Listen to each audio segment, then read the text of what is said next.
People who adopted, do you regret not having a bio child? Life gave me literally no choice but to adopt. I was 27 when my sister showed up at my door, hammered, smelling like hard liquor, holding this tiny little girl in a hospital blanket. This was the first time I'd seen my sister in over a year. We weren't even close. I have no idea why she came to me to foster her child, but she did. She told me she can't be a mother in her current state, and handed the baby over to me without another word. Then she got in the cab that she came here in and drove off. I just stood there, shocked. The worst part was that I had told my sister so many times I never wanted to be a dad, and that had never changed. But what could I do? I just took the baby in. I named her Zoe, figured a nice name would go far. I never expected to bond much with her, but before I knew it, I found myself reading her stories, playing with her, acting like a dad. I raised her on my own, and as my own. Zoe grew up kind and sharp, with this wild curiosity and a weird obsession with marine biology. She called me dad before she was even 2. I never told her not to. That's why it hurt so much. Because for 10 years, I gave her everything I could. She was mine. At least it felt that way. I never officially adopted her, but that was supposed to happen eventually. Until one day, out of nowhere, my sister called. I hadn't heard her voice in 10 years. She said she was sober, married now, working at a vet clinic. She said she wanted to see her daughter. Her voice was too calm, like she'd just gone on a long vacation and wanted to pick up where she left off. I stood there in my kitchen, staring at the wall while the pasta boiled over.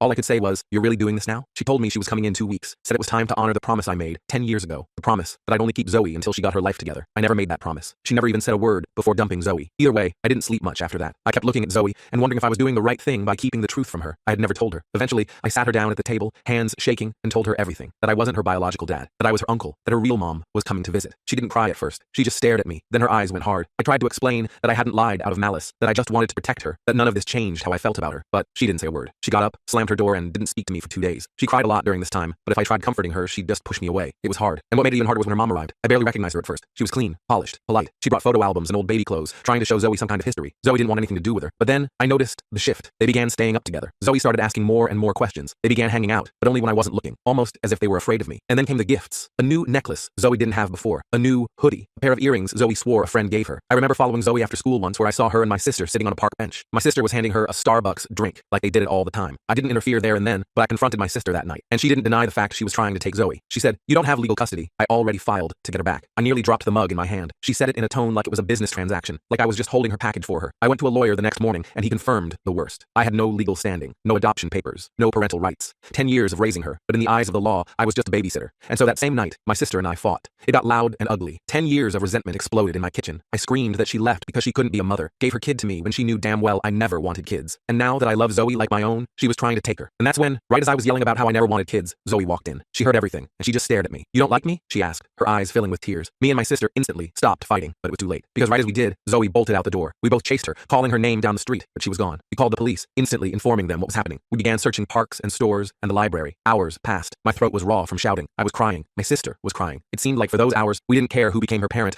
We both just wanted her back. I couldn't tell you what happened next here. The full story is on my channel and linked below.